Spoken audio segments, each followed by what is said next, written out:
Hey guys, EBPMAN here, and happy Samsung S9 and S9 Plus week to all. This week, the Samsung Galaxy S9 lands in many of your homes. Some of you have been lucky to get them as early as Monday, and throughout the entire week, we're going to see more and more of you getting your S9 and S9 Plus. So today I wanted to show you an unboxing of both the lilac version and the black version to help you see what you're going to get as you're anticipating receiving your product.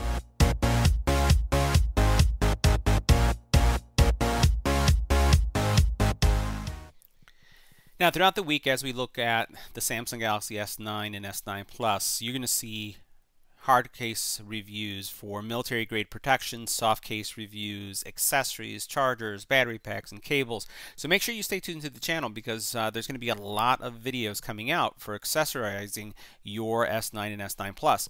We're also going to have tips and tricks if you're coming from an older S5, S6, even an F7. A lot has changed in a good way, things that you can actually do now with your S9. So we're going to have all those videos as well.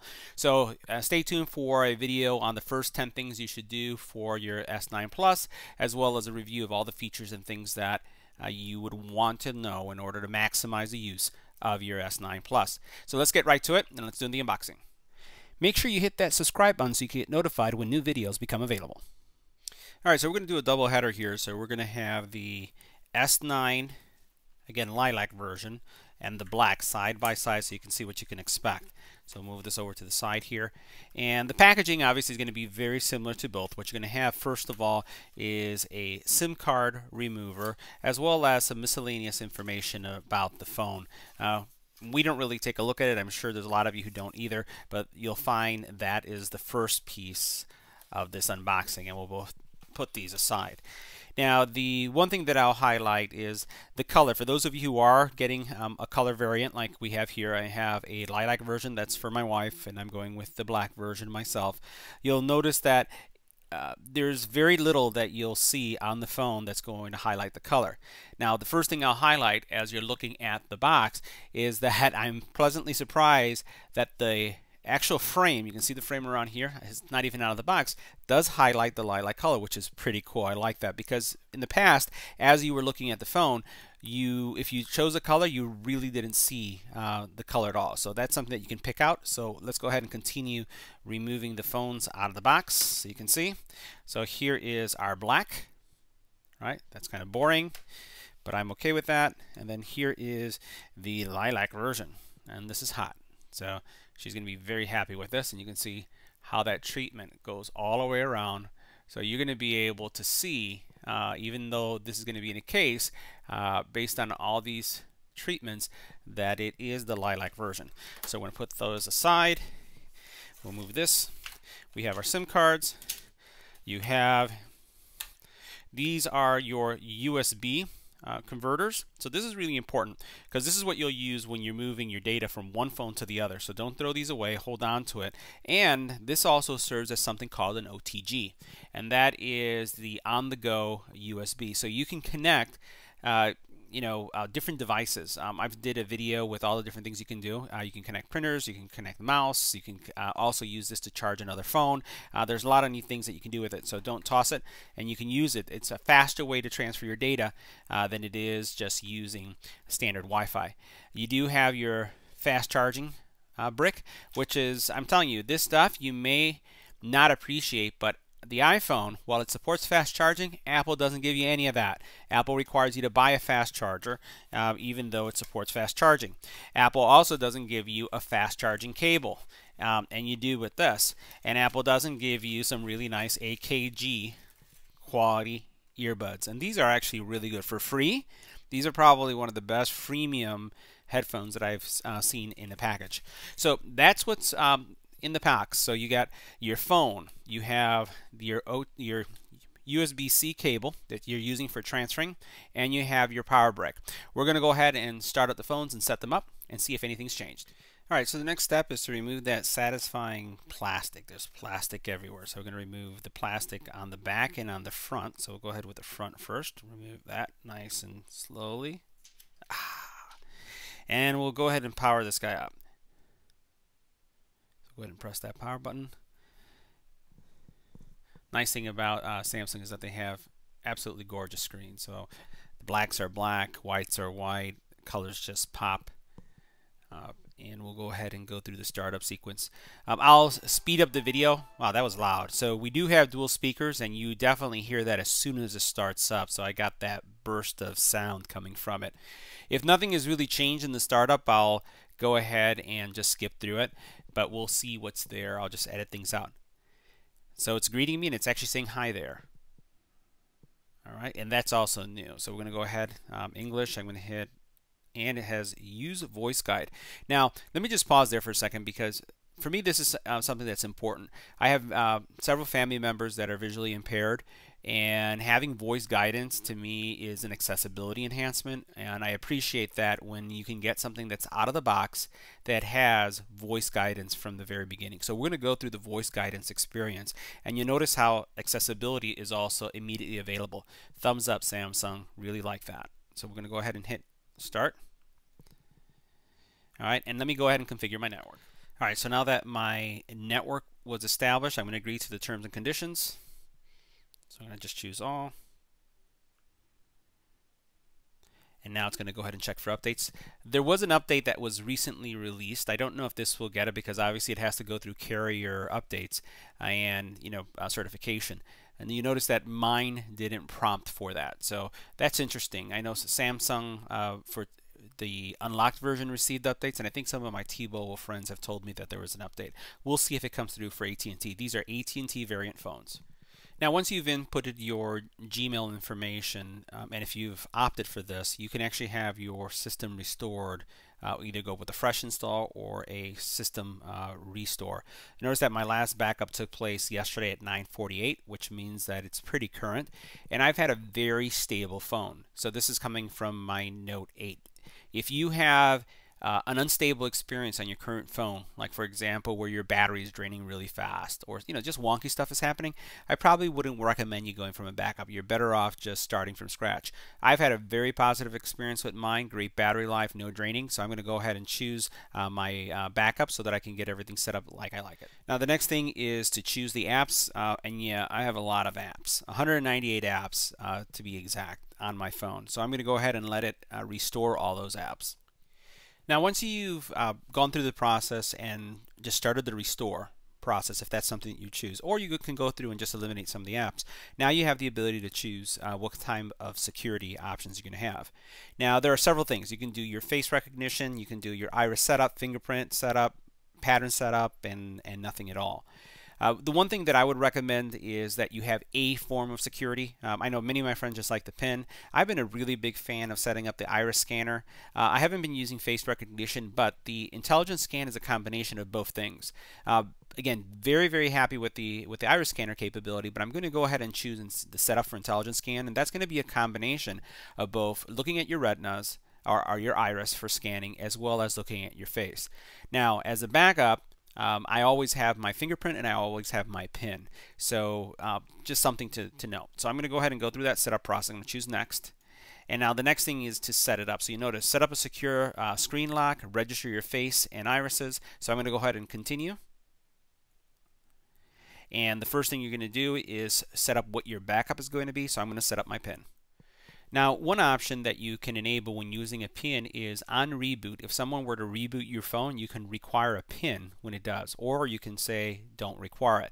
By the way, you can always change this at a later date, but this gives you an extra sense of security in the event that you lose your phone and they reboot it to try to gain access. So you can do that PIN for startup or not. Now this is the intelligence scan. The intelligence scan is not like Apple's scan.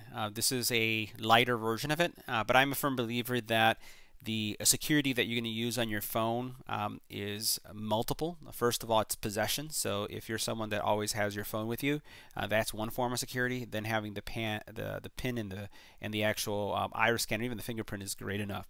So I'm just going to do this for giggles and grins, and I always like trying new technology. So this is going to do a combination of both based on what's available. So I'm going to go ahead and start this process to verify. So for face recognition, it recommends that you hold the phone 8 to 20 inches from your face. You look straight, so I'm going to move the phone away from the camera so I can do the registration. Now that registration was very fast. So the next thing we're going to do is now register our eyes.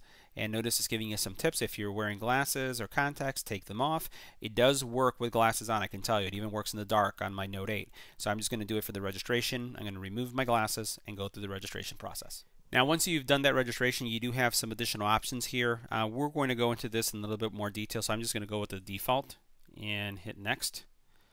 And now the lock screen has been set up successfully. Hit next one more time. These again are all these Google services which I'm going to agree to, and we'll let it continue to check. Now the next part of the process is to set up Bixby, sign into your Samsung account. So let's go ahead and do that. And I highly recommend that because in the event that you lose your phone and you want to lock it, or you want to disable it, or you want to use a Find My Phone feature like what you have in Apple, this is how you're going to do it. So many of my friends have lost their phones, and when I ask them, do they have this feature enabled, the answer is always no. So make sure you take the time to do it. Now Samsung also has a backup service where you can restore things. I'm kind of paranoid, so I do a double backup. I use the Google settings that you saw, and then I also use the Samsung Cloud. So this is an option for you to do, and you can do this at any time. I'm not going to go through this process because I'm pretty set. And that's pretty much it. That's the setup. Now you'll notice this is kind of like the default setup for the phone. This is how it looks. I'm going to go through a restore process, which I'm going to show you now. I chose not to have everything set up exactly the same like I have it on my phone. I'm going to show you what my Note looks like, and then we're going to go through the syncing process to get everything to look exactly the same. So this is pretty basic right now, and you'll notice that there's apps downloading, and this is if you go with a clean installation. Now I do have my apps being installed, and you can see them here. So they're getting installed as we speak. But what you can do, and this is like right now how it is minimal. But what I want to do is get all my apps grouped together, everything set up exactly the same, and in order to do that, I'm going to use Samsung, the Switch program, to switch from phones. So let me show you how that works. Now this step is an optional step, and this is going to take my phone. Notice how my icons are, notice how my layout of my apps are.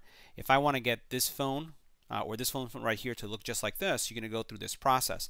Now again, I only advise this if you have a well-operating phone, you have no issues with your phone when it comes to battery drain or any issues like that, and you don't want to start from scratch. So what I'm going to do is I'm going to use that included plug to plug this phone into this phone and transfer all my settings over and configure it exactly the same. So this is going to save me a lot of time, and it's going to get my phones to look exactly the same. Now one thing that's really important is that the apps and your widgets, in order for them to appear exactly the same, they have to exist in both phones as we're doing this transfer. This is also going to transfer my text messaging, all my call log, all that great stuff that's important, and it will make it like I just started using this phone, but it's going to have all the history of my phone that I just stopped using at 11:56. So the first thing you're going to do is grab your adapter, and you can see my adapter right here, and I connected it to the including cable. So now I have two USB-C connectors, and I'm going to plug one on each side. If you have a Samsung, let's say an S6 or an S7 that weren't USB-C, you probably have one of these little dongles, but it was a micro USB. You can use that as well. So we're going to put one on one side and one on the other. Doesn't matter which side it is, and we'll start the process. Alright, so here's a Smart Switch app. I haven't done anything yet. All I did is launch it, and you'll notice it's kind of communicating what Smart Switch does. So all I'm going to do is hit start on each phone. And what I have to do is define which one is going to be the host phone and which is going to be the phone that's going to be receiving the information. So you'll notice you can get your phone, your contacts, your calendar, your text message, and stuff in your storage. So all this stuff is going to go across. So let me go ahead and start the process, since this is going to be the master phone transferring over to this phone. Now there are three options for the actual transfer. You can actually use a USB cable, wireless, or external storage. So that means dump everything to your memory card and then move it over. I find that the USB cable is the fastest, so I'm going to choose USB cable, and I'm going to choose USB cable. And now again, it's just giving me some notifications here of what to do and connect everything, which I already have. Now I needed to unplug and replug it in order for it to recognize and get me to the screen. So now you have to determine, and let's bring this phone up a little bit so you can see this, what phone this is going to be. Is this the one that's sending or receiving? So this is the receiving phone, since this is my Note. I'm going to choose receive. And now you'll notice I got a little message that's asking, can I give it access? I'm going to say allow. And what it will do is it's going to start reading all my information that's on here. And it hasn't transferred anything yet. It's just going to do a scan at first. Now once it does the scan, the next option is going to be for me to determine what I want to transfer from this phone to this phone. Alright, so a couple things. I normally don't transfer my contacts because my contacts are Google contacts, so I uncheck that. Messages I will transfer, calendar items are in Google, my reminders I won't. My Samsung Notes, they do get backed up, but I'll just transfer them just in case. And then here are all the things that you can do. You can get your health, data, settings, so this is great because it's going to be your Wi-Fi and all that stuff. And then you also have home screen layout, so that includes your wallpaper. Everything is there, so that'll be exactly like my other one.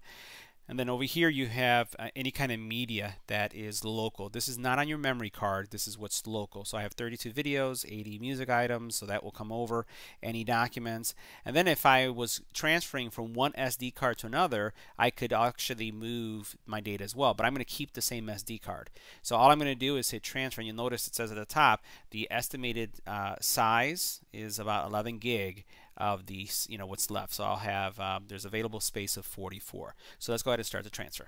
Now this part is the longest part of the process. You'll want to make sure that you have fully charged phones to do this. This one's is decently charged, so I should be able, this is around 67 to 77%.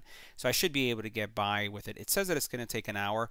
I don't know that it will take an hour, but we're just going to let it run. But again, this is going to give you that same setup experience that you have here will show up here, and you'll see how that will work just in a couple seconds. Now once the process is complete, you're going to see this screen will come up, so you can get that it's been successfully transferred and everything that's come across. And that's all you have to do. Now let's take a closer look at what's been converted. So you'll notice what my login or my always on display looks like. So it has EBPMAN tech reviews and how it's laid up. If I compare that to the S9 now, you notice how that came across. So the always on display is now set up identically to the other one. Let's go ahead and get into the phone. And we're going to go to the home page. And we'll do the same thing with this one. Let me make sure it logs in. We'll go to the home page. Now remember I mentioned that some apps will need to be reconfigured. You'll notice here that my widgets is loading, so I may have to configure something there, but this page looks identical to the note. If I swipe over, you notice how it's set up the same, and we'll exit out of this. And if I swipe over again, you notice how they're laid out similarly. It is looks like, oh no, everything is there. It looks like I'm missing the game pack. That's the only thing that's missing, so I can take a look at that, but everything else looks pretty good. I just have to set up my beautiful widgets. So that's the benefit of using the Samsung Switch. Now if I go into my phone, all of my contacts, text messages, the call log, everything will be on this phone as well. Alright guys, so that concludes our unboxing, initial setup, and how you use Smart Switch to transfer your information for the Samsung Galaxy S9 Plus. Stay tuned for the channel. Screen protectors, cases, tips and tricks, all those things are coming, so make sure you smash that subscribe button and give this video a thumbs up. Thanks for watching.